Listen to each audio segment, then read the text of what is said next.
South India shopping mall the wedding మంత్ర సరికొత్త wedding collection south India shopping mall. నా మనసు ఎంతో తేలిగ్గా ఉంది. హత్య చేయాలనే ఫీలింగ్ ఇకెప్పటికీ రాదు అనుకున్నాను. ఆ అరుపులు, ఆ ఏడుపు నన్నేదో చేసేసాయి. ఎన్నో చేశాను, కానీ ఎవరికైనా ఉపయోగపడే విధంగా నేను ఇంతవరకు ఏదీ చేయలేదు. ఇప్పటికైనా ఏదైనా మంచి పని చేయాలని నా మనసు కనిపించింది. అది ఎవరో చూడరా. ఎవరా నువ్వు?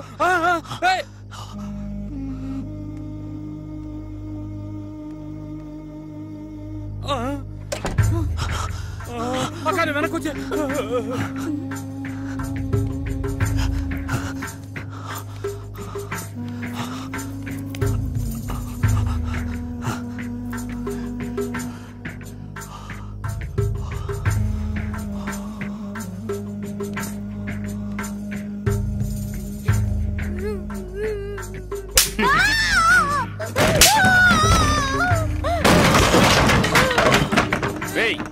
ఎవరా నువ్వు? అడుగుతుండే చెప్పవే. అడుగుతున్నానుగా చెప్పవే. ఎందుకురా కొడుతున్నా? 4000 ఇచ్చాను, ఏమైనా చేస్తాను, మూసుకొని పోరా.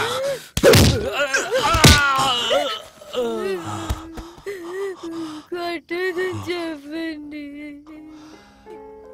దేవతలా చూసిన అమ్మాయిని వేసేలా చూస్తే ఎలా ఉంటుంది సార్?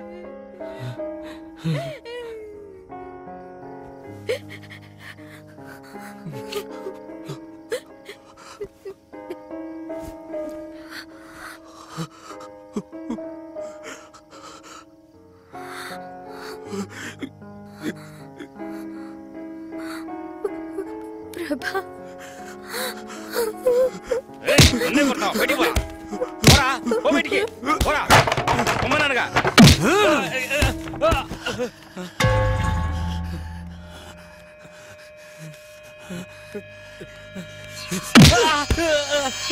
నాలుగు వెలిస్తే ఏమైనా చేస్తావా? నీ కలిగే ఆ నొప్పేగా తనకి. అదే రక్తమే కదరా, అదే మాంసమే కదరా.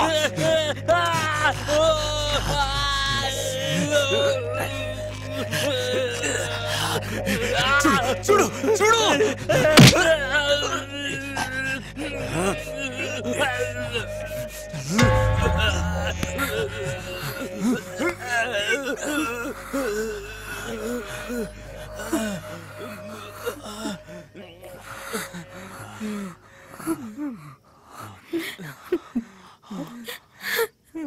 ముందు ఇక్కడి నుంచి వెళ్ళిపో.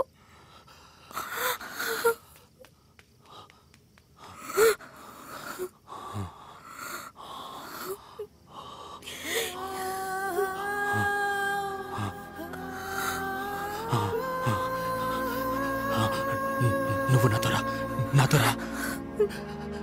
నిజంగానే చెప్తున్నావా? నిజంగానే చెప్తున్నావా? నిజంగానే చెప్తున్నావా? నిజంగానే చెప్తున్నావా? నిజంగానే చెప్తున్నావా? నువ్వు చెప్పేది నిజమేనా అంత నానగానే నాలో ఉన్న ఆ చిన్న ప్రభాకర్, చావు హత్య ఇవేమీ తెలియని చిన్న ప్రభాకర్ మళ్ళీ వచ్చాడని నాకు అనిపించింది. మేమే ఊరు వదిలేసి మాకు నచ్చిన ఊరికి వెళ్ళిపోవాలని నిర్ణయించుకున్నాం. కానీ వెళ్లే ముందు నేను చేసిన పాపాలని సరిదిద్దుకోవాలనిపించింది. అంజలిని ఒక లేడీస్ హాస్టల్లో చేర్పించి ఏం చేయాలని ఆలోచిస్తున్న సమయంలోనే మీ టీవీ వ్యాన్ని చూశాను. 10,000 ఇస్తాననగానే వెంటనే వచ్చేశారు. ఇదిగో ఇప్పుడు రికార్డ్ చేస్తున్నారు. అంత పెద్ద తప్పేం చేశారు సార్ మీరు? దీన్ని రికార్డ్ చేయమంటారేంటి? మా పక్కింటోడు నెలకు 30,000 రూపాయలు సంపాదిస్తున్నాడు. వాడిని చూస్తే నాకు కడుపుమంట. కొత్తగా ఒక పల్సర్ బైక్ ఉన్నాడు. ఎవరు లేని టైం చూసి ట్యాంక్ ఓపెన్ చేసి ఒక గుప్పెడు పంచదార అందులో వేశాను. ఏదో నా వల్ల ఏం సాయం. నా దగ్గర డబ్బులు లేనప్పుడు ఎవరైనా రీబాక్ షూ వేసుకున్నా, రేబాన్ గ్లాస్ పెట్టుకున్నా, ఎవరైనా అమ్మాయితో వెళుతున్నా నాకు కడుపుమంటగానే ఉంటుంది. అందుకు నేనేం చేయగలను? నాకంటూ కుటుంబం, భార్య బిడ్డలు ఉన్నారు. నేనేం చేయలేను. మీకు ఎవరు లేరు కాబట్టి మీరు ఈ పని చేశారు. దీన్ని పోయి గొప్పగా చెప్పుకుంటున్నారే. ఇప్పుడు పరిస్థితి మారిపోయింది. అంజలి వచ్చేసింది. ఇప్పుడు రికార్డ్ చేసి ఏం చేయబోతున్నారు? వద్దు సార్. నేను రికార్డ్ చేయడానికే పిలిచాను, అడ్వైస్ చేయడానికి కాదు. రికార్డ్ చేయి. ఏదో ఫ్రెండ్షిప్ కొద్దీ చెప్పాను సార్. సారీ సార్, మీ ఇష్టం. ఇవన్నీ ఇంతసేపటి నుంచి ఎందుకు చెప్తున్నానంటే నేను చేసింది కరెక్ట్ అని కాదు. I'm not trying to justify my self. హత్యలు చేశాను తెలిసి తెలియక. నేను చేసిన హత్యల గురించి పోలీసులకు చెప్తే వాడు నమ్మరు. అర్థం కాలేదు కదా? ఒక్క నిమిషం.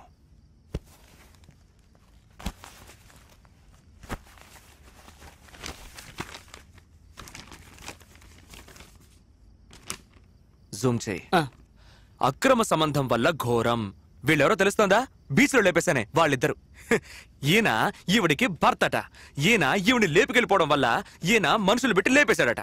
మర్డర్ చేసింది నేను, దొరికిపోయింది బాలకృష్ణ అనే ఈ దద్దమ్మ. ఒక నిమిషం. వీడెవరో తెలుస్తోందా? డాక్టర్ కేడి నందు, సైకియాట్రిస్ట్, పూనా మార్కెట్. నేను తలపగలు కూడా చంపానే ఆడే. ఇతను రియల్ ఎస్టేట్ గొడవలో లేపేశాడట. మర్డర్ చేసింది నేను, దొరికిపోయింది డాక్టర్ కుమార్ అనబడే ఈ దద్దమ్మ. మంత్లీ టార్గెట్ పూర్తి చేయాలని పోలీసులు కేసుని మూసారు. ఇప్పుడు పోలీసుల్ని అడిగితే నేను ఎవ్వరిని చంపలేదు అంటారు. నన్ను అడిగితే నేను చంపాను అంటాను. నేను చంపానా చంపలేదా? మీకేమైనా అర్థమైందా సార్? అర్థం కాలేదు సార్. నాకు ఏం అర్థం కావట్లేదు సార్. అసలు ఊళ్ళో ఏం జరుగుతుందో కూడా అర్థం కావట్లేదు సార్. 10 సంవత్సరాల క్రితం మినిమం శాలరీ 2,000 రూపాయలు, మాక్సిమం శాలరీ 20,000 ఉంటుంది. కానీ ఇప్పుడు మినిమం శాలరీ అదే 2,000 రూపాయలే, కానీ మాక్సిమం శాలరీ 2-3 లక్షల మీద వెళ్తోందే. ఈ ఊరు 2 లక్షల రూపాయలు తీసుకునే వాడికి తగ్గట్టుగా మారుతోంది. సార్, మొత్తం ఈ ఊర్లో ఎంతమంది ఉంటారు సార్ చెప్పండి? ఒక 60-70 లక్షల మంది ఉంటారు సార్. నేనేమైనా సెన్సస్ లెక్క అడిగానా సార్? ఈ ఊళ్ళో ఉండేది మొత్తం 2 మాత్రమే సార్. అర్థం కాలేదు కదా? ఒకడు షాపింగ్ మాల్ లోపల ఉండేవాడు, ఒకడు షాపింగ్ మాల్ బయట ఉండేవాడు. ఒకడు ఐమాక్స్ లోపల ఉండేవాడు, ఒకడు ఐమాక్స్ బయట ఉండేవాడు. ఏటీఎం సెంటర్ లోపల ఉండేవాడు, ఏటీఎం సెంటర్ బయట ఉండేవాడు. బయట ఉండేవాడు మనవాడు. సార్, క్రెడిట్ కార్డ్ తీసుకుంటారా సార్? డెబిట్ కార్డ్ తీసుకుంటారా సార్? హోమ్ లోన్ తీసుకుంటారా సార్? సార్, అది ఇందులో వేస్తారా సార్? ఇది అందులో వేస్తారా sir? Sir sir sir sir sir పాప సార్, నేనైనా పర్లేదు సార్, ఏదో 2 పద్యాలు చెప్పి మాస్టర్ ఉద్యోగంతో ఎలాగైనా బతికిపోతాను. కానీ హిస్టరీ చదివిన వాళ్ళు, జాగ్రఫీ చదివిన వాళ్ళు, సోషియాలజీ చదివిన వాళ్ళు, సైకాలజీ చదివిన వాళ్ళు, పొలిటికల్ సైన్స్ చదివిన వాళ్ళు, ఎకనామిక్స్ చదివిన వాళ్ళు చచ్చారు సార్. పాపం టీచర్ ఉద్యోగం కూడా దొరకదు సార్. మీరు కరెక్ట్ గా చెప్పారు సార్. ఖరీదైన జీవితం, వసతులు, సంతోషం ఇవన్నీ ఎంబీఏ చదివిన వాళ్ళకి, ఎంసీఏ చదివిన వాళ్ళకి, పెద్ద కాలేజీలో ఇంజనీరింగ్ చదివిన వాళ్ళకి, డాక్టర్ చదివిన వాళ్ళకి, వీళ్ళకి మాత్రమేనా సార్? మాకు లేదా సార్? నాకు 2,000 చాలేదు అనట్లేదు సార్. ఆఖరితో మా కడుపులు మాడిపోతున్నాయి అనట్లేదు సార్. బిచ్చం అడగట్లేదు సార్. కానీ ఆ డబ్బు తీసుకునే నా కొడుకులకి పొగరుంది చూసారే, తట్టుకోలేకపోతున్నాను సార్. మనిషిని చూసి తోటి మనిషే ద్వేషించే రోజు వస్తుందని చెప్పాడు ఒక కవి. అదే సార్ జరుగుతుంది ఈ రోజు. 2 లక్షల రూపాయలు తీసుకుంటున్నారు, 3 లక్షల రూపాయలు తీసుకుంటున్నారు, కారు కొనుక్కుంటున్నారు, ఇల్లు కొనుక్కుంటున్నారు, రేపని గ్లాస్ పెట్టుకుంటున్నారు, షువ్వులు వేసుకుంటున్నారు, సెంటు కొట్టుకుంటున్నారు. డిస్టర్బ్ అవుతామా అవ్వవా సార్? అవుతాం సార్. అవుతాం. Touch me here if you dare, don't look at my face, unbutton me here. ఆ విధంగా అమ్మాయిలు రాసుకుంటే, అది వక్షస్థలంలో రాసుకుంటే, వాళ్ళ పాటికి రోడ్లో వెళ్లే మన వాళ్ళకి ముట్టుకోవాలని అనిపిస్తుందా అనిపించదా సార్? అనిపిస్తుంది సార్. అనిపిస్తుంది. తెలుగు చదువుకున్న వాళ్ళంతా సాధువులు, అమాయకులు అని మాత్రం అనుకోవద్దు సార్. ఏదో గడ్డం పెంచుకొని, సోడా బుడ్డి కళ్ళద్దాలు పెట్టుకుని, భుజానికి సంచి తగిలించుకొని కవితలు చెప్పే గొట్టంగాళ్ళని మాత్రం అనుకోకండి సార్. ఎందుకంటే తెలుగు ఒకరిని శాంతపరచడం మాత్రమే కాదు, తెలుగు ఒకడికి రౌద్రాన్ని కూడా ప్రసాదిస్తుంది. తాడితులు, పీడితులు తిరగబడితే విప్లవమే వస్తుంది. నేను చేశాను. Yes, of course I did cold blooded murders. ఇవన్నీ చెప్పి నేను చేసింది కరెక్ట్ అనడం లేదు. I'm not trying to justify myself. నేను చేసిన పనులు నాకు నచ్చలేదు, తప్పించుకున్నాను. ఎందుకంటే నా అంజలి తిరిగి వచ్చేసింది. నేను మళ్ళీ ఆ చిన్న 7 ఏళ్ల ప్రభాకర్గా మారిపోయాను. ఆ మరణాన్ని చూడని వయసు. వెళ్ళిపోయాను. మేమిద్దరం వెళ్తున్నాం సంతోషమైన జీవితాన్ని వెతుక్కుంటూ. మాకు దొరుకుతుంది. ఎందుకంటే మాకు దొరుకుతుంది అన్నది లిఖించబడ్డ ఒక శాసనం. ఖచ్చితంగా దొరుకుతుంది సార్. Thank you. ఇంతసేపు నేను చెప్పిన ప్రాబ్లంకి సొల్యూషన్ ఏంటో నాకు తెలియదు. తెలుసుంటే నేను ఇలా అయ్యేవాడిని కాదు. ఒకవేళ ఫైనాన్స్ మినిస్టర్కో, సీఎంకో, పిఎంకో తెలుసా అని కూడా నాకు తెలియదు. ఒకవేళ అమెరికా రాష్ట్రపతి ఒబామా ఆయనకు తెలుసుండొచ్చు. ఒక ఐఎస్డి కాల్ చేసి మాట్లాడే దమ్ము మనకి లేదు. ఏం చేస్తాం? నేను తప్పించుకున్నాను.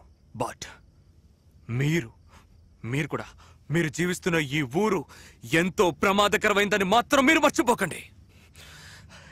మీరు తినే ఒక పీస్ పిజ్జా కోసం, షూ కోసం, గ్లాసెస్ కోసం మీరు హత్య చేయబడచ్చు. చేస్తున్నారు కూడా. Got it? Be aware of it. That's it. Close చేయండి. ఒక నిమిషం. కష్టజీవుల గుండెలు కార్చిన కన్నీరు, సంపదను దోచుకునే మనుషులు, ఈ సంపదని దోచుకునే ధన మధాంతులని అంతం చేసే మనుషులు ఆర్మీ. నాలాగా విసిగి వేసారి అవమానపడి ఏడ్చే వారి కన్నీరు. Got it. థ్యాంక్స్. క్లోజ్ చేయి.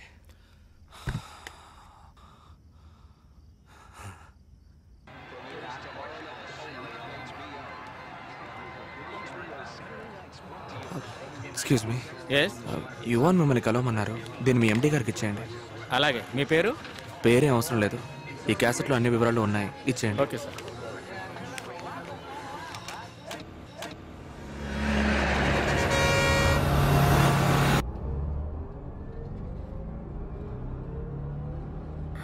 ప్రభా, ఎందుకురా దీన్ని తీసుకొచ్చావని నీకు బాధగా ఉందా? ఎందుకు ఏమీ అడగట్లేదు? ఏం అడగాలి? 3 సంవత్సరాలుగా ఎంతో కష్టపడ్డాను, ఏవేవో జరిగిపోయాయి. అవన్నీ నీతో చెప్పాలి కదా. ఇలా చూడు, నాకు తెలిసిన అంజలి జీవితంలో ఏది జరగలేదు. జరగని వాటి గురించి ఎందుకు అడగడం, మాట్లాడటం? నా జీవితంలో నేను 10 గంటలకు పడుకొని చాలా కాలం అయింది. ఇలా చూడు, నువ్వు పక్కనున్నావన్న సంతోషంతో బాగా నిద్రొస్తుంది. నువ్వు నిద్రపో, సరేనా? పడుకో.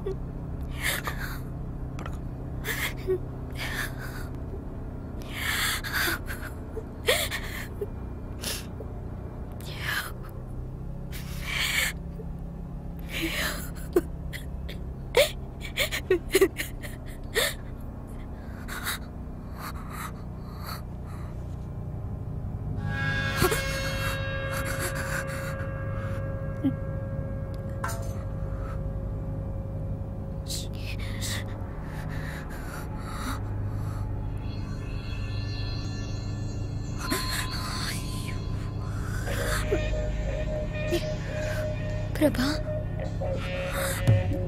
ప్రభా, ఏంటి? అక్కడొక్కడు ఇందాకటి నుంచి నన్ను చూస్తున్నాడు. నువ్వు అనేది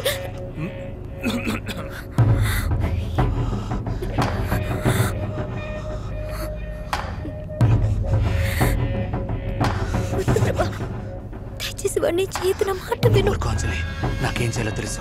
ఉండు. ప్రభా, జరి కూర్చో. జరి కూర్చో.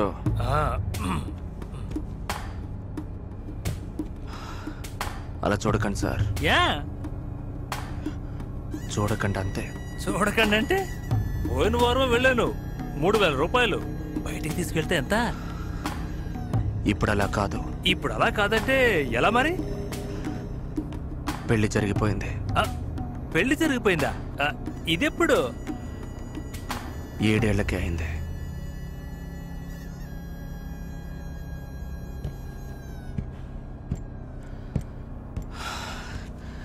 ఎక్కువ నిన్ను చూడ్డా, నిద్రపో. ఏం చెప్పావు? ఏం లేదు, నిద్రపో. చెప్పు, ఏమని చెప్పావు? నీకు నాకు 7 ఏటే పెళ్ళైందని చెప్పాను. నిద్రపో.